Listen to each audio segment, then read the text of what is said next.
So in the authorized banks, by filling up a particular challan, you can make that payment. Now this limit of 10,000 is relaxed in case these payments are made by the proper officers who, through attachment or whatever, they make you pay that amount, and that for that purpose, if they have the physical challan or OTC payment, then the amount of 10,000 is not a limit for them. So there they have relaxed the condition. But when the dealer on his own makes the payment, the condition of less than 10,000 will apply to him at present. Credit balance in the, now all these payments will first be credited to your electronic cash ledger. Now these are the new concepts we have to understand. This is electronic cash ledger, where all your payments in cash, either through RTGS, NEFT or whatever, these will be credited over there, and as and when you make or appropriate them for the return liability or your assessment liability, etc., they will be debited from there.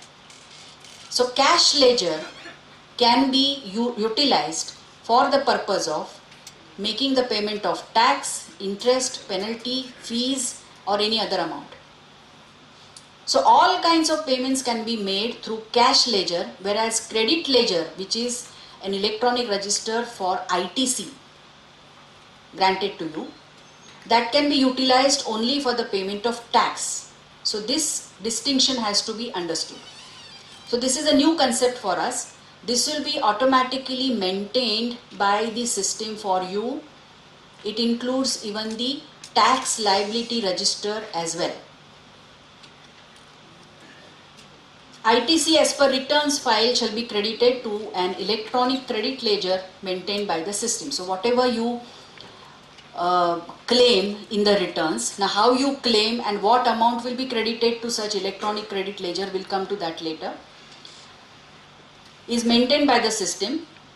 And as I said, it can be used only for making payment of tax. Then balance in cash or credit ledger may be refunded in accordance with refund provisions. We have already discussed now under which circumstances you get the refund. So it's not that each and every case you will get the refund. For example, if your stocks have piled up, you are not able to sell your product, but inputs have already been received, you have claimed the ITC, but on the output side you have no liability since you are not able to sell them. In that case, what will happen? It will get accumulated, but in such a case you may not get the refund as the provisions stand today, because this is not inverted duty structure. Input is not higher than the output liability. Here, because you have no output at all, that's why there is a difference in the output liability and input liability, input credit.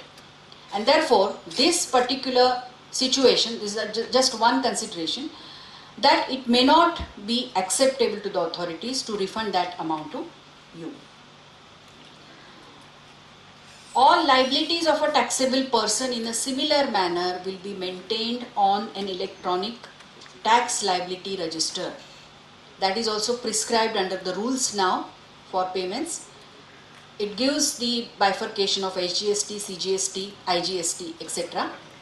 And the liabilities cast on you may be through returns filed by yourself or through assessment orders, appeal orders, etc. They will all be debited to this particular register. And as and when you make the payments, it will get credited. So at any point of time, you will be able to know what is the amount of balance you have payable to the authority.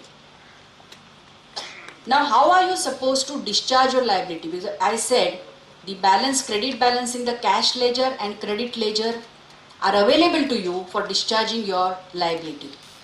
Now that liability will have to be discharged in what order? First, the liability as per the previous returns. You can't start from the latest return. Then current returns, and then any other dues like assessment dues, etc. So this is going to be the order. Now, unless and until you prove otherwise, every person who has paid the tax on his supply of goods and services will be deemed to have collected such output liability from the purchaser unless you prove otherwise. Now this is very important because this is by default, it is presumed that you have collected the liability, and therefore if you have to claim the refund, you will have to prove otherwise. Now adjustment, as Deepak has already explained, that there are going to be 3 levies: SGST, CGST, IGST, etc. Now how this is going to be adjusted, or what is the order of adjustment of the credit lying in this particular tax? IGST can be, that is interstate supplies, can be adjusted against the IGST output liability, CGST output liability and SGST output. This is the order in which it can be adjusted. CGST, again the order is first IGST, then CGST and then SGST. SGST, it cannot be adjusted. There is a prohibition or bar on the CGST to be adjusted against SGST. And so is the case with SGST. It can be adjusted against IGST and SGST but no CGST. So this is going to be the rule so far as the adjustment is concerned. Interest on delayed payments. Of course, the interest on the delayed payments, it can arise when you make the payment as per your returns late. There definitely, even as of today also, we have that interest liability.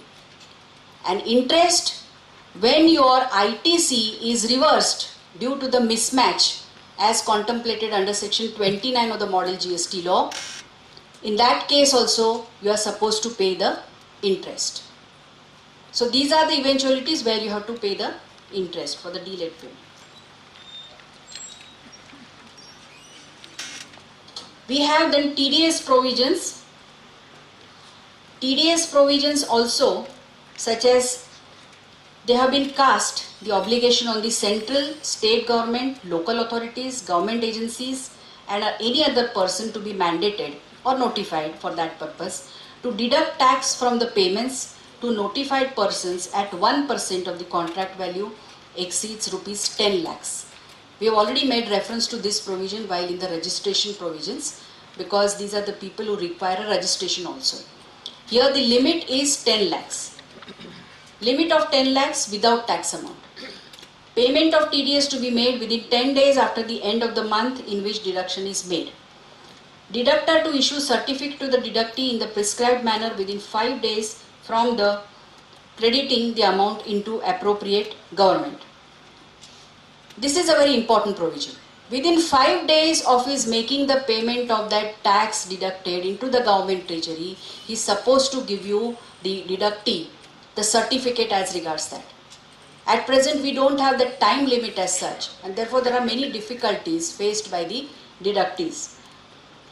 And deductor is liable to pay the interest for late payments of TDS and late fee of 100 per day until issuance of such certificate to the deductee, subject to the ceiling of rupees 5,000. This is what is provided. Let us see in the final law it remains or not. So there is a ceiling of 5,000 or rupees 100 per day of delay if you don't issue that certificate. So this must happen simultaneously, payment of the tax deducted and the issuance of certificate. This is very important. Amount paid by deductor and reflected in his return filed under section 27 to be credited, will come to the returns provision later, to be credited to the deductee's electronic cash ledger. So it goes to the credit of the deductee so that he can take the credit of that TDS amount deducted and paid by his deductor, principal. Provisions for determination of default of TDS etc. and refund of excess or erroneous deduction. This is also provided for. So if you have made any errors or mistakes in deducting or paying, there is going to be a mechanism for correcting your returns etc. so that no hardship is caused to anyone. Then coming to returns, now let us finish it off fast. Returns is very important. 25 to 34 sections deal with the returns. Periodicity is normally going to be monthly only, because as I read the provisions I see it's going to be monthly, except the composition dealers who have to pay quarterly returns. Otherwise the periodicity is going to be monthly. Now what are the various stages? Now at present we have one return to be filed. Various stages in filing the return. First is before the 10th of the succeeding month. Like for September, if you have to file a return, by 10th of October, you have to file the details of your outward supplies first. This is mandatory. So, except the input service distributors, composition dealers and tax deductors under section 37, all other suppliers have to file these details of outward supplies prior to filing the return. Now this is a new concept, try to understand. Why they have provided 10th of the next month for providing these details? The logic behind is that the outward supplies, the details whereof you give now by 10th, they will be made available to the respective or corresponding recipients. You also at the same time will get those details from your suppliers, and you will be able to mismatch the outward supply and the inward supply. And then by next 15th, 10th ko this outward supply and 15th ko inward supply. So there is a gap of 5 days here, and that 5 days is provided for matching mismatching business. And it will be communicated to you, of course, that this is going to be a mismatch or this is going to be a match. So far as it matches, there is no problem. If it mismatches, then you have to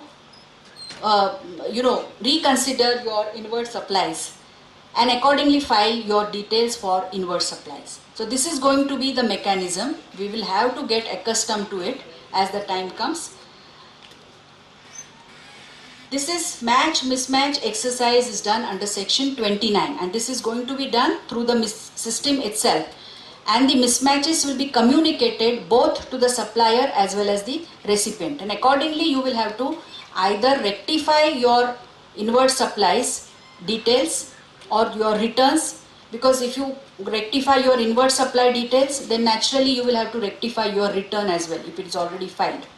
Otherwise you take the due care to see that your inward supplies are exactly matching with those of the outward supplies of that supplier. If he has already made some mistake, then again it will be a problem, you will have to rectify it later on. Now last date for filing rectified details is the last date for filing the return under section 27 for the month of September of the subsequent year. So if it is 17-18, then by September 18, when you file that return, that is going to be the last date for voluntarily revising your returns on account of these. This is not the last date for revising the returns when the department tells you to revise. So that's a different kind of situation. Here it is the voluntary revision that you will be making, and for that there is a time limit before which you got to make this correction. Accordingly, you have first returns from the date you become liable for registration till the end of the month in which RC is granted, inward supplies for the effective date of RC till the RC is granted, end of the month. All the provisions of returns will apply for the first return as well. And the last return, as I had mentioned earlier, within 3 months from the date of cancellation or such order, whichever is later. What is the time period? As far as GST model law is concerned, for the returns it is 20 days under section 27. Composition dealers filing quarterly returns, 18 days from the end of the quarter. 20 days, 18 days. Person prohibited from filing return for any tax period if a valid return for a previous tax period is not filed. What is a valid return? If you file a return but you have not made the payment. The payment has to be made before filing the return. That means it is coterminous. The payment date and the return date are coterminous. And when you file the return, there should be payment already made, and that will be credited to your cash ledger or ITC ledger as the case may be. And from there you can take the credit. So this has to be managed properly so that on the date of filing the return you have sufficient balance in the cash or ITC electronic register. Input service distributor to file returns, monthly returns within 13 days. So everybody, they have been giving different dates, 13 days, 18 days, 20 days, 10 days for deductors, that is tax deductors. Return can be rectified for any error or omission. Last date, as I said, in all these cases is the return to be filed for the next September from the end of that year. If that is the last date for revising your returns. Matching of suppliers, this is going to be really a headache. Mark my words, going to be a headache for us in the coming GST era, because this mismatching, you make the purchases now, the supplier will account for them in this month, whereas your system, internal system for recording the purchases may end maybe in the subsequent month or even the next month. Therefore, the supplier and the purchaser may not have the exactly same date for disclosing their sales and respective purchases, and that will give rise to mismatch also. But they have considered here, luckily, that this mismatching will be done even for the previous month also, where the supplier is likely to have reported the sale and you are likely to report your purchase in this month. But in case of a very long gap between the sale date and the purchase date, there will be some problem, according to me, for matching this, because unless and until this date of supply is available, you won't be able to take that ITC at all. Such discrepancy, if not rectified by the supplier in his valid return, shall be added in the output liability of the recipient. This will be added back, whatever liability of ITC you have taken wrongly, based even in spite of the mismatch, will be added back automatically in your output liability, and unless and until you clear that, you are not deemed to have filed a valid return. This is going to be the condition. Then interest is also attracted on these additions. So see the complications involved. The date you claim that ITC and the date it is reversed and added back to your output liability, for that intervening period, you got to pay the interest on that ITC amount. So this is going to be one more area of complication so far as GST is concerned. The same mechanism will have to be followed for the credit and debit notes. Then there is annual return as well, other than ISD, deductors and casual non-resident taxable persons, on or before 31st December of the following the end of the financial year. This is going to be the annual return. Annual return to be accompanied by audited copy of annual accounts as required under section 42(4) and reconciliation statement. What is going to be the basic turnover, after crossing of which audit becomes compulsory, we have no idea as yet. That will be prescribed later on. But that audit report, along with your reconciliation statement, there is one new concept of reconciliation that will have to be attached along with your annual return. The late fee of ₹100 per day of delay, subject to limit of 0.25% of the aggregate TO.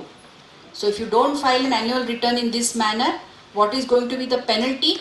0.25% of your aggregate turnover, and or 100 rupees per month, whichever is higher.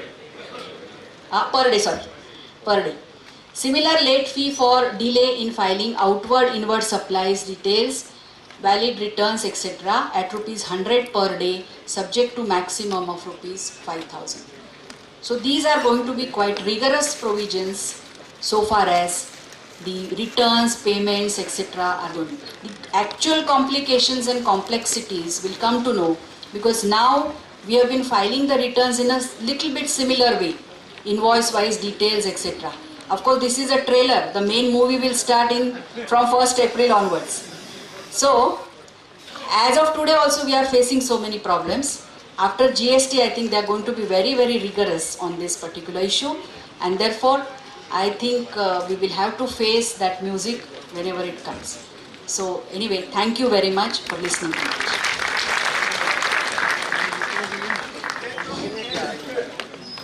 Kind of a 26 shares under GST regime? Do you think? Excuse me. 26A is for deducting and payment. Please, 2 minutes. You have to respect the That is- speaker also. Yeah, that is under the... Please. Hello? It will be somewhat like that, but it will also include the actual payments made by you through RTGS from your own bank account as well as the tax deducted by the deduction 26 trust. shares also Huh. reflects our advance tax payments. Yeah, Likewise. correct. Yes. Almost right. the same. Almost the same. Thank you. Thank you, madam. I think Sujata madam has explained everything in a very lucid manner. That is registration, from migration and cancellation, revocation, refund procedures, action, delayed interest, and payments and returns, and everything. And I need not take much time of yours. मुझे पता है भोजन को भी भूख लगी है. So I would request Mahesh bhai to propose a hearty vote of thanks. Respected presidents, office bearers, managing committee members, past presidents, chairpersons, and seniors in the profession and friends, please wait for only one or 2 minutes. I will not take more than that. It's a respect to our speaker. They have devoted their time and energy for us. Thousands of mile journey starts with one step, and with the Sujata madam, now we are traveling this thousands of mile journey of this GST with these steps, the registration itself and all the mechanism. Please bring your both hands together to give loud of applause to her as a mark of respect. Thank you very much. Let us join for the lunch now.